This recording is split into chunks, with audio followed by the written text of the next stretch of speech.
Are you still struggling, trying to play jazz using scales and theory? Playing all the right notes and it still doesn't sound right? Well, there's an easier way, and you already know it. The blues is at the heart of jazz, and it's a pretty easy path from blues rock to jazz blues. Today, we'll look at how it's done. Dr. George here, making jazz simple so you can play more and think less. In this video, I'm going to show you a simple approach to jazz blues with solo guitar. There's no theory, not really any scales, and it's all based on just 4 chord forms. And still, the possibilities are endless.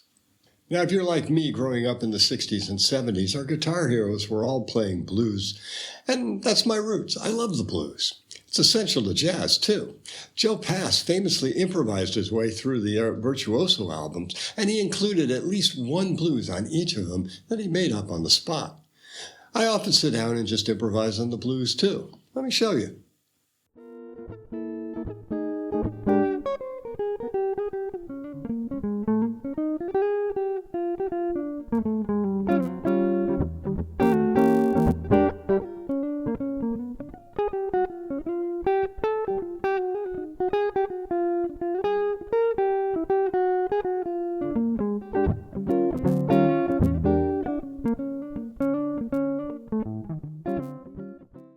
So as I said, it's based on just 4 simple chords. The dominant 7th with the root on the 6th string, I'm adding a 13th here, and a dominant 7th with the root on the 5th string,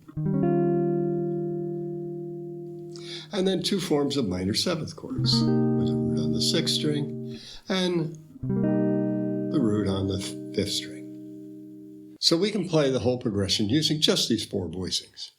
So we'll start out on a B flat 7 chord. And we'll play that for 4 bars. And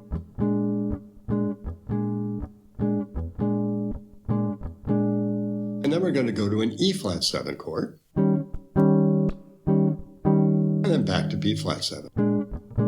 Now so far that should seem pretty familiar, but now we're going to change because in the 8th bar, we go down to a G7 chord. And then instead of 5, 4, 1, we're going to go C minor 7, F7, and then back to 1.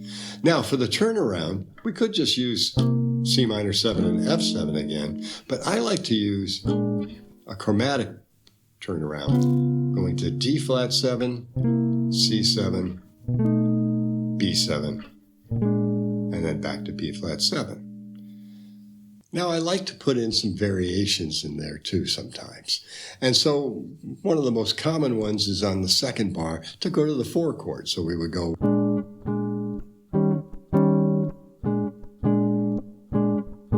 And that probably sounds pretty familiar to you. Another one that's really common is after the 4 chord in measure 5 to play a sharp 4 diminished chord. And I'll throw that in there once in a while, too.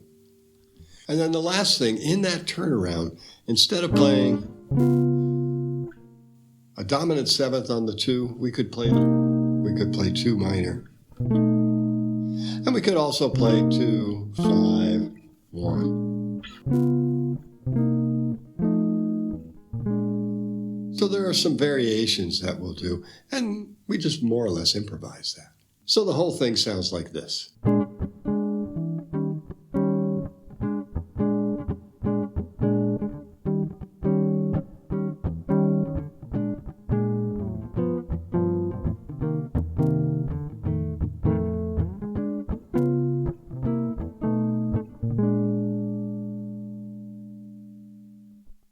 One other thing we do is some chromatic approach chords.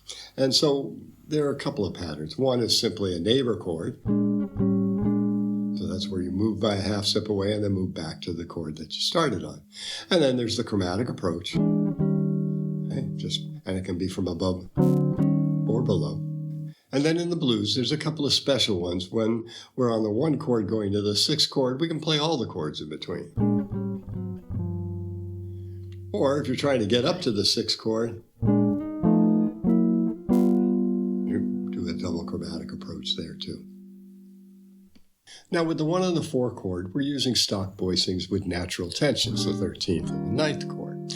But with the 5-7 and the 5-7 of 2, so G7 and F7, we're going to be looking at altered tensions. And so the voicings will look something like this. Here's the G7,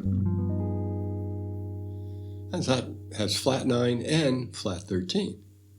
And then for the F7, there's a sharp 9 or a flat 9.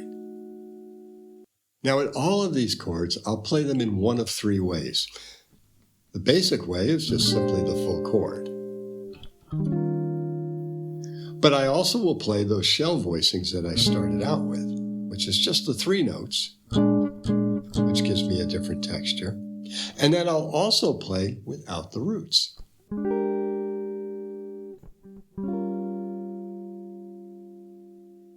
The no-root voicings are easier to play. It's also easier to add melody notes.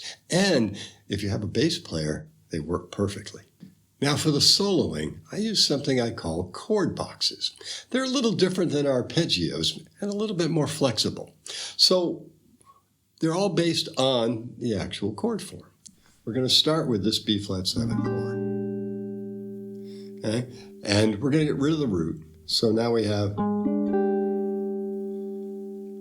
Now, if we're playing this chord, a full bar chord, you know that we have these notes here. So we have...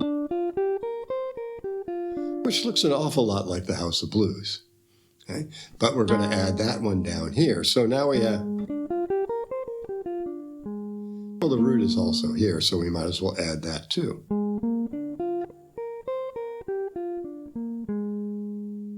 And then finally, we have the octave from that 7th chord either.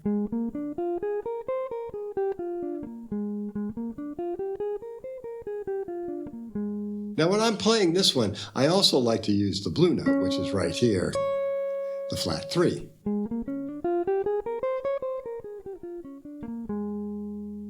But it's not really part of the pattern, but I use it a lot. Now when the root's on the 5th string,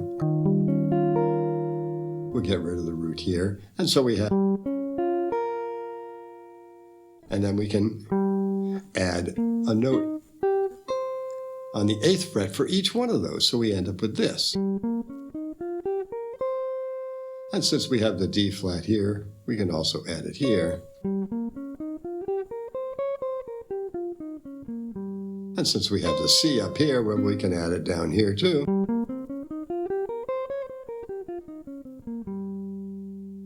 Now I often will add into this too the blue note, but it's not part of the pattern. And I also sometimes will add this A flat as a passing tone, and it ends up with a kind of cool lick like this. 3 notes per string. So if you're looking for a cheap run, that's one that works.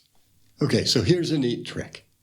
When we play the dominant 7th chord with the root on the 6th string and play its pattern, we end up with natural tensions, 9 and 13. But if we put the root on the 5th string and play the exact same pattern, we end up with sharp 9, flat 9, sharp 5, flat 5, all altered tensions. So we use the same pattern for natural and altered tensions, just the root is going to be a tritone apart. These are tritone subs. Now, tritone subs and altered dominants are really cool, but it's a little bit more than we want to do here. But if you're interested, check out this video. Now we can also do chord boxes for the minor chords too. For the root 6 minor chord, we get rid of the root, and so we have 1 note each on the 8th fret. And then we can add another note on each string. And that looks an awful lot like a pentatonic scale, doesn't it? But we'll go ahead and add 1 more note into it, and that's the 9th. And then with the minor chord with the root on the 5th string, we can use this pattern.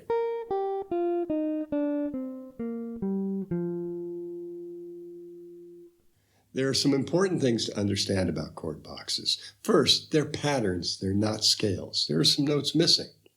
Second, There's not arpeggios either, though there are some arpeggios in the pattern.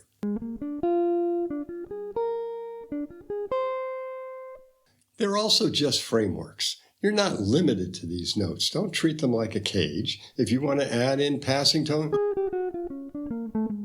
go right ahead. And then finally, understand that these are unique to every player. Now, you're welcome to use my boxes, but you can also make up your own. Whatever feels best for you is what's going to work best. You're also going to want to play some bass lines. We want to keep these pretty simple. And so here are just some simple guidelines. On the downbeat, on 1, play the root of the chord.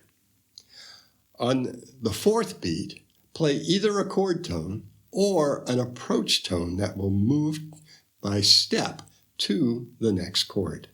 So here are a couple of patterns you can use. And so that was an arpeggio, then with a chromatic approach. And so we're just walking right up chromatically on that one. And then going back from 4 to 1, we can do kind of the same thing. Okay, so I'm walking down and then the chromatic approach, and there's the double chromatic approach there. So now you have to put it all together. You're going to be something of an illusionist. Joe Pass was a master at this. He somehow managed to make it sound like he was playing the bass line, the chords, and the solo or melody all at the same time, and yet he never was actually doing that. But he did enough of it so that we imagined the rest of it for him. You want to do the same thing. One thing to consider is how you're going to handle the first 4 bars. The first 4 bars of the blues have some pretty standard things going on. One, you could just simply punch the chord. And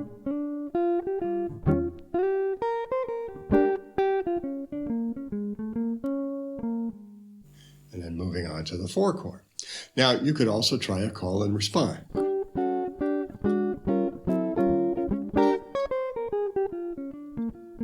So you're playing the chords first, and then you could reverse that.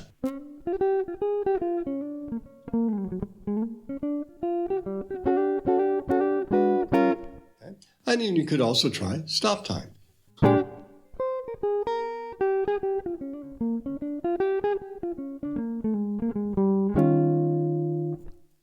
And so that will set up the form so we hear that you're playing the blues form. So for the rest of the form, you get to decide where you're going to play chords, where you're going to play solo, and where you're going to add some bass lines. And you want to just do a little bit of each of those. I will say that when in doubt, play the chords. You can always do that. So all of these techniques will work in any situation. You can use chord boxes when you're playing with a rhythm section, or these chord voicings too. So I hope you have fun with this. I know I do.